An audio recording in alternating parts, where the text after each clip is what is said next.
not truly, not mentally, not spiritually, not economically. And yet, somebody told you that freedom was your birthright. Somebody stood up and told you, the greatest weapon used against you is your own mind. They didn't like that. See, the truth doesn't just shake the table, it flips it. And when you tell the people the truth about who really holds the power, about how they divide the poor to protect the rich, about how they use race to hide class and class to mask corruption, well, that truth gets expensive. Sometimes the price is exile, sometimes the price is prison, and sometimes the price is your life. They didn't kill him because he was loud. They didn't kill him because he was angry. They didn't even kill him because he was powerful. They killed him because he woke people up. He looked the oppressed in the eye and said, stop begging for a seat at their table. Build your own. That message. Too dangerous. He told you not to fall for the lies, not to let your enemy educate your children, not to expect justice from a system designed to enslave your potential, not to love the very institutions that profit from your pain. He told you that real power is self-respect. Real power is unity. Real power is when you know who you are, where you came from, and why they work so hard to keep you distracted and divided. But here we are, still distracted, still divided, still pointing fingers at each other while the puppeteers pull the strings above us. Education isn't just books and schools, it's consciousness. It's knowing that every ad, every law, every news headline is part of a system that is not broken. It was built this way. It's understanding that if you don't think for yourself, somebody else will think for you, and they won't be thinking in your best interest. The message that cost him his life wasn't complicated. It was simple. Wake up, stand up, stay up, but you can't wake up if you're still comfortable being rocked to sleep. You can't stand up if you still think somebody else will save you. You can't stay up if you keep lowering your standards and selling your soul for acceptance. We're still not listening. Still waiting for permission to be great. Still asking the same system that broke us to come back and fix us. But here's the truth. Whether you're ready or not, nobody is coming. It's on you to rise. It's on us to unite. And it's on all of us to finish what truth began. So let this message echo louder than the bullets that tried to silence it. You are powerful. You are not property. You are not a victim of fate. You are a product of fire, and fire can destroy or it can purify. Choose. Before they choose for you, truth has a cost. And not just any cost. Truth Sometimes has a cost, it's the right? ultimate one. Damn. Speaking the truth in a world built on lies is dangerous. It's not popular, it's not profitable, and it's certainly not safe. But it's necessary when someone dares to tell the truth, especially a truth that challenges the system, that exposes the lies people have grown comfortable with. They become a threat, not just to individuals, but to entire structures of power. They don't get silenced because they're wrong. They get silenced because they're right, and because their words awaken something in people that no regime, no institution, no oppressor ever wants to see. Awareness breeds resistance. Resistance breeds revolution. The cost of truth is not just in the telling, it's in the consequences.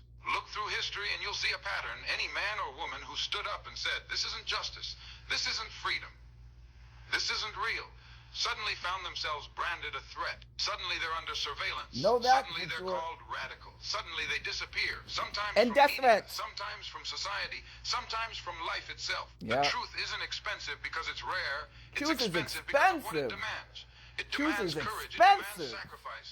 It demands that you be willing to stand alone if necessary, to be misunderstood, to be attacked, to be targeted. Know Not that just for physically, sure. but emotionally, socially, and economically. You lose friends. You lose safety. You lose comfort. But you gain something There far ain't more no valuable. safety in You the gain truth. integrity. You gain clarity. You gain your soul. But why is the truth so threatening? Because it shakes the foundation of control. The entire machinery of oppression is built on lies. Lies that tell you your worth is determined by your skin, your bank account, your passport, your background. Lies that teach you to hate your neighbor for being different, while the people pulling the strings laugh from above, united in greed and power. We see it now. Truth tears down those Truth! walls. Truth tells you that the color Truth! of your skin is not a weapon, and the zip code you were born in does not define your destiny. Truth tells you that unity is more dangerous than protest, that love for your people is not hate for others, and that silence in the face of injustice is a betrayal not just of others, but of yourself. Rise. The people who speak truth don't do it because they want fame. They do it because they can't live with the lie. They see the games being played, how media Anti-hero. manipulates emotions, how education becomes indoctrination, how religion is twisted into a tool of division rather than liberation. They see the illusions Malcolm that X. keep people docile, cheap Malcolm entertainment, X. endless distractions, hollow Malcolm promises, X. and they refuse to Malcolm play along. X. That's when the cost rises. Because when people see clearly, they start to ask questions. They start to demand change. They start to reclaim power. Ask questions. And when the people take back power, those who built empires on their backs start to panic. The man who paid the price with his life didn't die because he was violent. He didn't die because he was dangerous in the way they said. He died because he told people the most dangerous thing they could ever hear, that they didn't have to stay broken, that they didn't have to beg for dignity, that they didn't have to wait to be free. He told them they already had the power. They just didn't know it.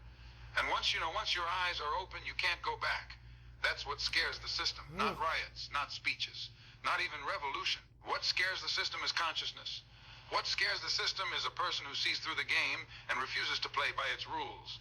And yet, even knowing the cost, he didn't stop. Because truth doesn't need permission to exist. It just needs someone willing to Free carry at it, last! even if it's heavy, even Free if at it's last! dangerous, even if it leads to a grave. And what's more tragic than his death is what we've done with his message. We've celebrated the man, but forgotten the mission. We quote his words, but don't live by them. We put his face on posters while ignoring the fire in his eyes, the fire that said, don't just remember me, continue what I started. But we still hesitate, still compromise, still choose comfort over conviction. The truth is, Don't follow me. Become me. Become the change in the world that you want to see. Malcolm X was dangerous, not because he hurt people or beat people. He was dangerous because he had the point. His truth was sharp. And he is another anti-hero. Anti-heroes in this world, we don't care about the lie. We're going to get it out. We know we're under surveillance. We know we got death. We know. But let me tell you something. I want to live in my truth. I can't live in a lie anymore. And I want you guys to live in your truth too. Listen. not comfortable. It was never meant to be. It's Never. sharp, it cuts, it exposes, but it also heals, it frees, it transforms. The man who gave his life for the truth knew this. He knew the system wouldn't change with polite conversations or half-hearted reform. He knew it would only change when people stood together, fully awake, fully fearless, and fully unwilling to live another day as shadows of who they were meant to be. So if we truly honor the truth, we must be willing to carry the Look at same this weight. man. We must speak with the same fire, act with the same urgency, and love our people with the same depth. Because the truth is not just something you say, it's something you live. And if we're not ready to pay the price for it, we'll keep living in a world ruled by That's it. lies. Lies. The system we live under And thrives fear. on division. It has always been that way. It doesn't matter if it's race, religion, politics, language, or class. The They'll goal is find the same, something. Keep people fighting each other, so they never realize who's really pulling the strings. If you divide the people, you can conquer them without lifting a finger. That's why it's not an accident when the Divide poor and are pitted conquer. against each other, when black and white are taught to hate, when one religion is portrayed as violent and another as peaceful. It's not by chance, it's by design. See, if the people ever united, really united, they would become unstoppable. If the oppressed stopped fighting over scraps and turned their eyes to the hand that's been feeding them poison all along, they would see clearly. They would realize that their common enemy is not each other, but the system that manipulates them both. But unity is dangerous. Unity is a threat. Unity means people from different backgrounds suddenly understand that they are